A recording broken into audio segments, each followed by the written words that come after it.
Welcome back to the Dare to Dream podcast. My name is Gregory Russell Benedict, and this is a podcast about inspiring you to embark on the adventure of your life. Today is one of my favorite episodes. I record one of these every single year. What I have just done is read through my journal, my 2023 journal, from cover to cover. I do this every year to look back at the year, to reflect on what's happened, what I've learned, and I distill these key life lessons into insights and takeaways that make myself better next year, but that I can share with you guys. So I'm so excited for this episode. We are going to go through 15 lessons that I'm pulling from my 2023 journal. Let's jump into it. Lesson number 1, when things don't work out, remember that something amazing is just around the corner. This relates to the beginning of 2023. I had been trying to date. I had been going on dates, and things weren't going the way I wanted to. I felt like I was ready for a relationship, but all of the people I was meeting, I wasn't feeling a connection with. I was feeling really burnt out after using some of the dating apps like Hinge. I just felt gross when I was using them. It felt weird meeting up with people that I only met on the internet. And I wasn't having a good time, and I started to feel pretty discouraged. And actually, funny enough, the reason why I grew a mustache in 2023 is because in January, I decided that me growing a mustache meant no one would want to go on dates with me. And me growing a mustache was my act of defiance, saying, look, I'm closed for dating. No mas. Funny enough, a few months later, probably 1 month later after this, I meet my girlfriend in a cafe and have the best relationship of my life. Things are fantastic. We're actually going to Hawaii again in a few days. So I want to remind myself of this in the future, is that when things seem bleak, when things aren't working out, remember that something amazing is just around the corner. The universe is looking out for you. It has your back. And even though it seems like things might not be going the way you want them to right now, it's probably for a reason. If those dates I was going on had gone better, I wouldn't have met the most amazing woman I've ever met. So I'm very grateful things turned out the way they did. Jumping into lesson number 2, a big part of life is about improving the person you show up as in difficult moments. This is such a key concept for me. It's the reason why I actively seek discomfort. It's why I'm always trying to put myself in really uncomfortable positions and situations. I have this obsession with finding out, who am I in these uncomfortable, difficult moments? There's this amazing quote by Wayne Dyer. He says, when you squeeze an orange, you'll always get orange juice to come out. What comes out is what's on the inside. And the same logic applies to humans. If you squeeze someone, yourself, and you're in a really stressful situation, what do you want to come out? Do you want to yell at your kids when you're stressed and you haven't slept well? Or do you want to have love and compassion and kindness come out, even in these difficult moments? And so if you can improve who you show up as in these difficult moments, you're going to show up as that person when it's hard, but you're also going to show up as that person when it's easy. And so much of life is figuring out who you want to show up as and what you can do to consistently do that. Another one of my favorite quotes, I reference it in nearly every podcast episode, is a Seneca quote that says, where you arrive does not matter so much as what sort of person you are when you arrive there. It's not about the destination. It's about who you become along the way. Number 3, this is in here every single year. It's a constant reminder to myself. Meditation is essential for my well-being. If I had to choose one thing that determines how I'm feeling on a day-to-day basis, it would be sleep. 1.11a is meditation. If I go 2 or 3 days without meditating, I start to feel off. I start to feel like I have to constantly be doing things.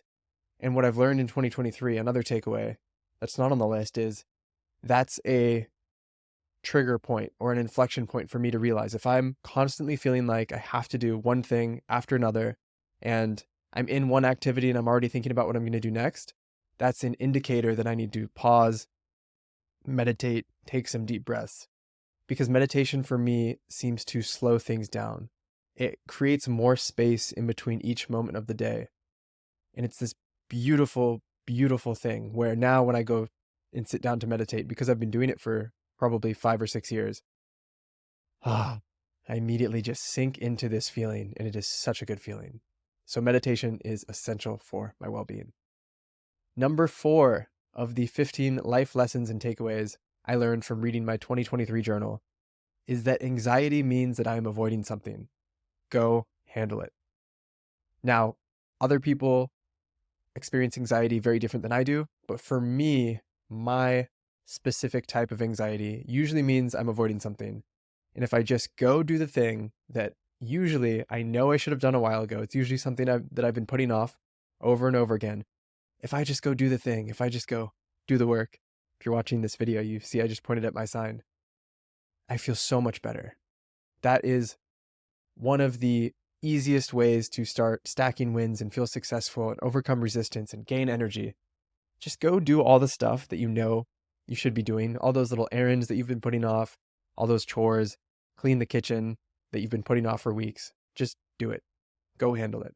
Anxiety means that I'm avoiding something. I can fix my anxiety. I can get rid of my anxiety by handling the thing. Number 5. This is a fun one. Sometimes breaking all of your rules is the perfect decision. Now, for most people who know me well, they know that I don't drink very often. I don't stay up late very often. I don't love to party, which is interesting because I'm such a social person. I love human connection and I love making these memories with people. But for me, the cost of drinking is not worth the benefit most of the time. But there are certain times where breaking this rule I have of not drinking for the most part is the right decision. And one of these times that was the right decision was when I was in Japan in April with Vinny.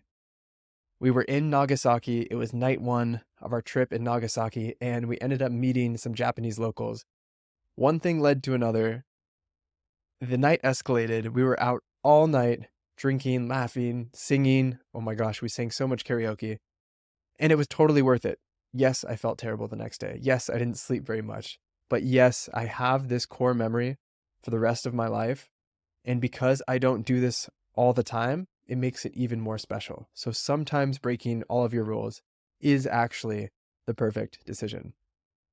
Number 6, we become the stories we tell ourselves.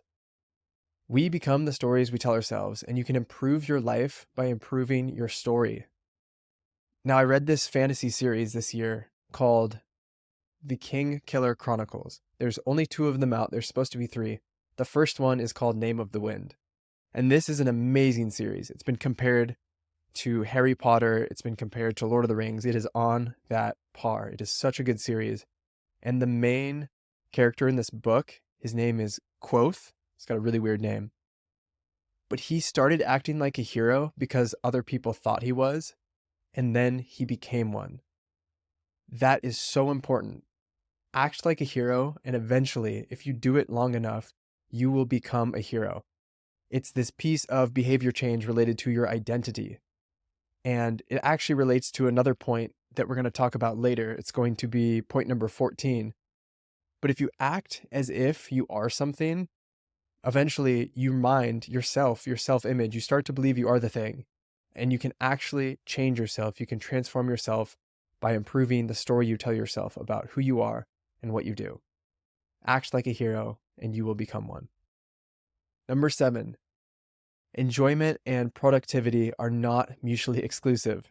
Do not optimize for achievement at the cost of enjoying your days. This is a reminder that I'm constantly trying to keep front of mind for myself, because it often feels in my own life that enjoyment is over here and productivity is over here, and that they are 2 paths that lead in different directions. But I was actually just listening to a podcast before this with Chris Williamson and Ali Abdul, who is a very famous YouTuber. He is an entrepreneur. He's very well known for being a doctor, a medical doctor, and creating a hugely successful YouTube channel at the same time. So this man handles productivity. He knows what to do. And he just wrote a new book, and I believe it's called Feeling Good Productivity. And he talks about how you shouldn't focus on productivity just to get more stuff done. You should do things that you enjoy and therefore be more productive because you're enjoying them. And that is what I'm trying to remind myself in this lesson, is that if I only optimize for achievement, I'm going to get to the end of my life and say, whoa, I didn't really enjoy it. Like, I have thought about this a lot. If I get to the end of my life and someone asks me, did you enjoy your life? And I say no, but I achieved a lot, I would feel like such a big dumb idiot. Obviously, the point of life is not to just achieve things. If it was, you'd get to the end of your life and you could take it with you. But because you can't, to me, it seems pretty obvious, pretty intuitive that if you can't take it with you, then that's obviously not the point of life. So focus on enjoying things. You can be more productive when you enjoy things. You're actually more creative and productive when you're in a positive state of mind. Maybe a whole podcast on that will come out later.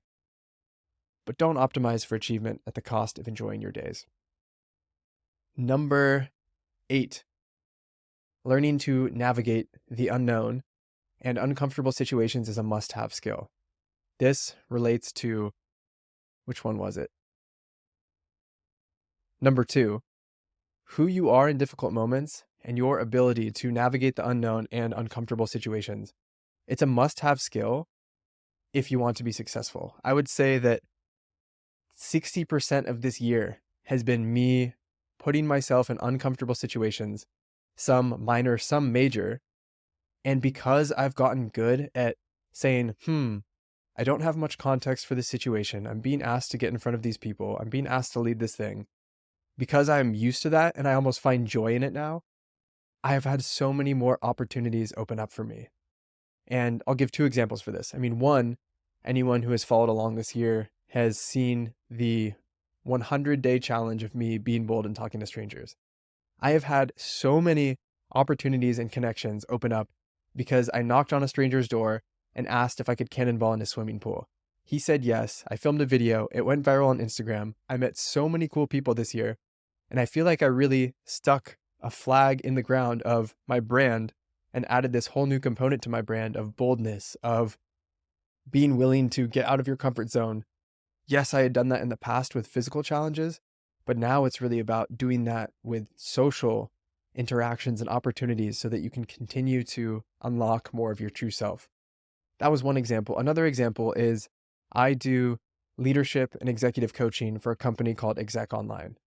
And I've been asked this year to step into some of these group coaching sessions where there is such little context given before them. It's honestly humorous. I don't know whether there's going to be 5 people on the call or 15. And these are all high up executives in a company. I'm told the topic of the session just before I start.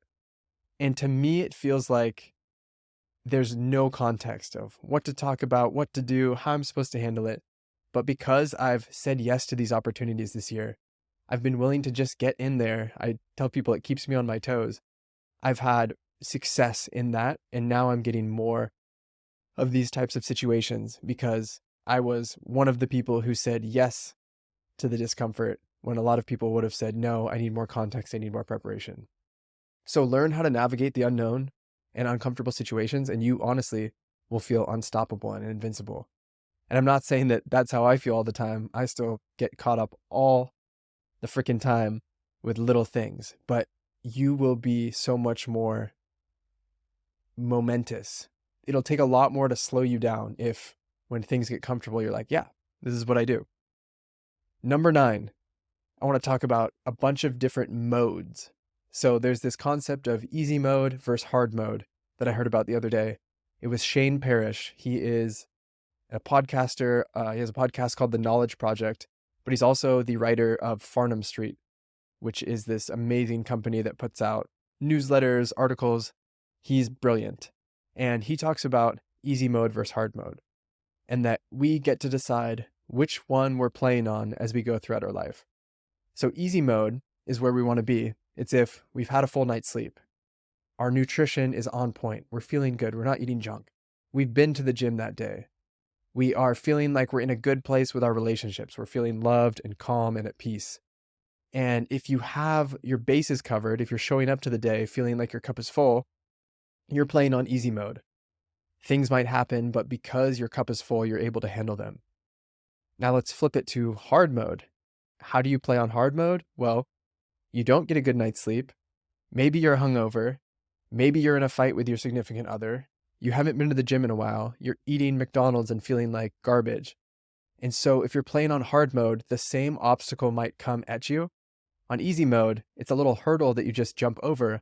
On hard mode, it might look like that enormous 50-foot wall that you have to scale. You have to get out your ice picks and scale up it. So depending on which mode you're going through life on, things can either be really easy or really hard. And ultimately, we get to decide through our actions which mode we want to play on. So that is his concept. And then I want to talk about a concept that I've created this year, which is playful mode versus scarcity mode. I show up in two very different ways. And I've talked a lot about this with my coach. Sometimes I show up and I'm very playful. I'm bold. I feel like nothing can stop me. When I'm in playful mode, a huge obstacle might come my way. Something might go terribly wrong that would normally knock me out. It would normally really mess me up. But if I'm in playful mode, I'm like, great, challenge accepted, bring it on, I can do whatever. That's the mode I want to be in more. But if I'm in scarcity mode, everything, every little thing is a huge problem. And I can tell this is the big realization from this year, is that if I'm starting to look for the, air quotes, right answer, that's when I'm in scarcity mode. There will be some days where I'm constantly rewriting my elevator pitch. I'm trying to come up with the perfect one-line LinkedIn bio that I help people live a story worth telling. Or no, maybe that's not it. Maybe it's I am living a story worth telling and helping other people do the same. It's when I get in this mode of looking for the right answer, or I'm looking for the right way to do whatever, the right way to reach out to people, the right workout to do, the right book to read. If I am reaching and desperately seeking the right answer, it means I'm in scarcity mode. And it means that I need to go play. I need to relax. I need to try and shift myself back into playful mode. Because in playful mode, it doesn't matter. Nothing matters. It doesn't matter the words I say in playful mode. I'm so energetic and I have so much energy that it doesn't matter what I say. People are going to get the point. So that has been a huge realization this year of, okay, am I on easy mode or hard mode based on the behaviors in the last 24 hours? And am I in this playful mode where nothing can stop me? Or am I seeking the perfect right answer, which means I'm probably stuck and probably not making progress? This has been huge for me. Moving on to number 10 of the life lessons, takeaways, insights I learned from reading my journal this past year. Who you are being determines your reality. I can summarize this shortly by saying, if I'm in playful mode, I am being playful, I'm being adventurous, I'm being bold, I'm being fun, I'm being positive. Nothing can stop me. Honestly, I could say the wrong thing. I could fumble, and it doesn't matter because my energy is there and people understand. Whereas if I show up and I'm being scarce, I'm being timid, I'm being scared, I'm being nervous, even if I'm saying the right words, people aren't going to believe what I'm saying. If I show up and I'm like, I can help you, this is going to be so easy and so fun, it's very different than if I show up and say, yeah, I can help you. It's going to be easy. It's going to be fun. Like, completely different vibe and energy. So who I am being is determining my reality. The opportunities, the connections, everything I think comes from who you are being. And then that in turn informs what you are doing. Number 11, very much related to scarcity mode. There is no right way. There is no right way, only the way that works for you. This has been huge for me this year because I am very impressionable. And if I admire someone and they say, you should do this or you shouldn't do that, I take it to heart. And what I've realized this year is that just because Alex Hormozy or Chris Williamson or any of these people that I admire and look up to say that you need to do this or you shouldn't do that, it doesn't mean that it's going to work for me. Yes, it worked for them. Yes, it can work for hundreds, if not thousands of other people. But it doesn't mean it's going to work for me, especially because I'm so big on authenticity and feeling like I'm aligned and in line with what I stand for. So that's been a huge realization this year, is just because the experts say that you should do outreach like this, or that you need to eat like this, or your workouts should look like that. It might not work for me and it might not work for you. So there is not a right way. There's hundreds and thousands of different ways to get to the same goal. There's no right way. Whichever way is going to work for you, just pick it and stick with it and do it. Number 12 is also related to this.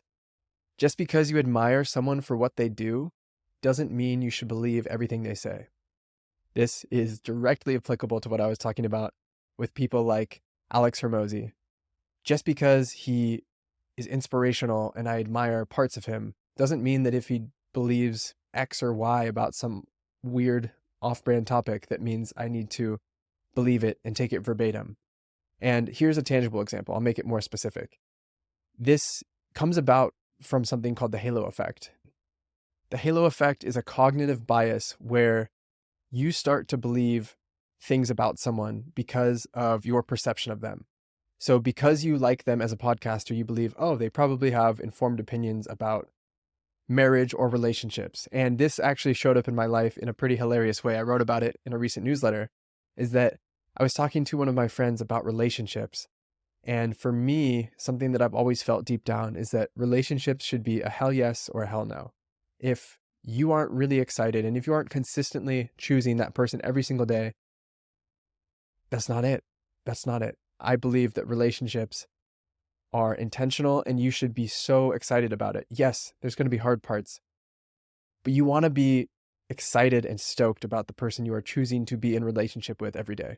So that was my thinking. And then I came across a post by one of my favorite podcasters, Chris Williamson, talking about this. It was talking about the paradox of choice. And if you have all of these choices, like, should I take this job? Should I buy this house? Should I move to this city? Should I marry this person?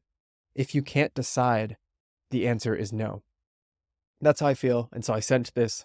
It was actually a tweet. I sent it to my friend and he responded in the funniest way.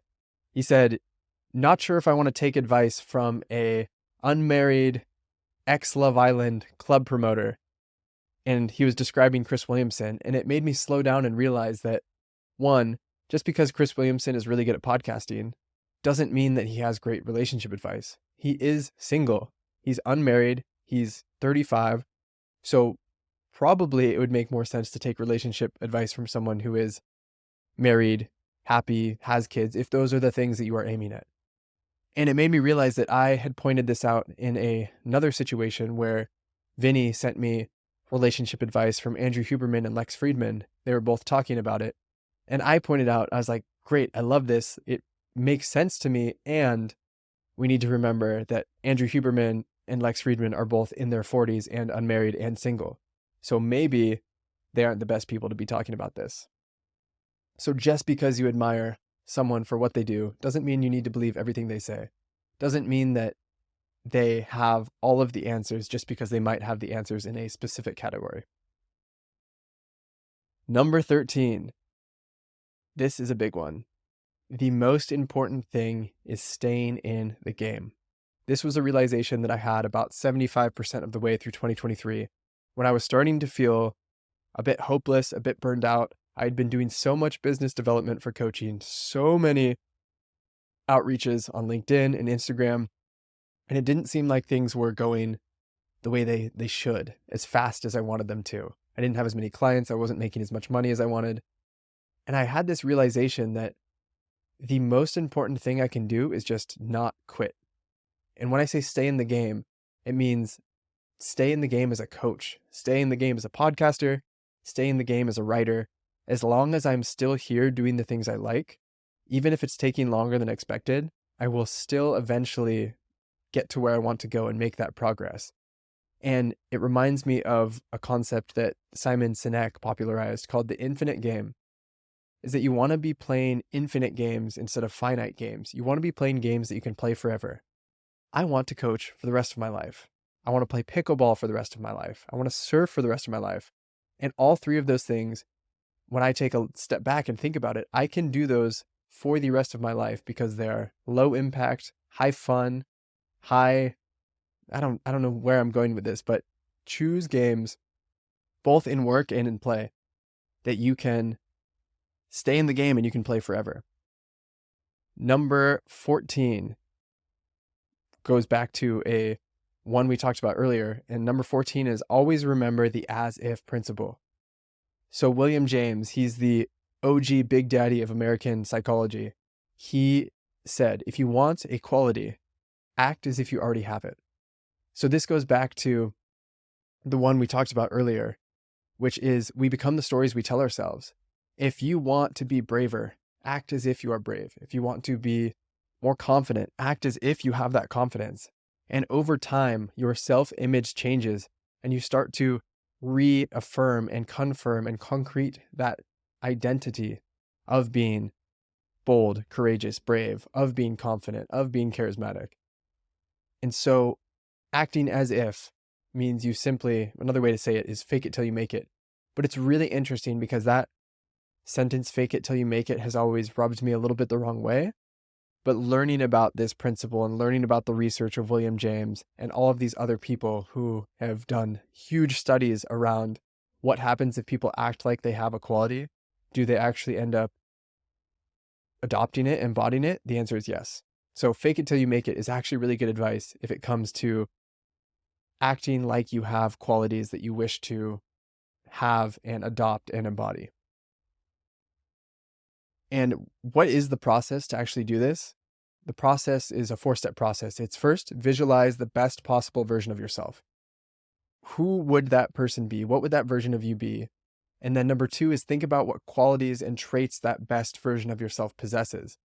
Maybe it's kindness. Maybe it's humility. Maybe it's courage. Maybe it's honesty. Maybe it's vulnerability.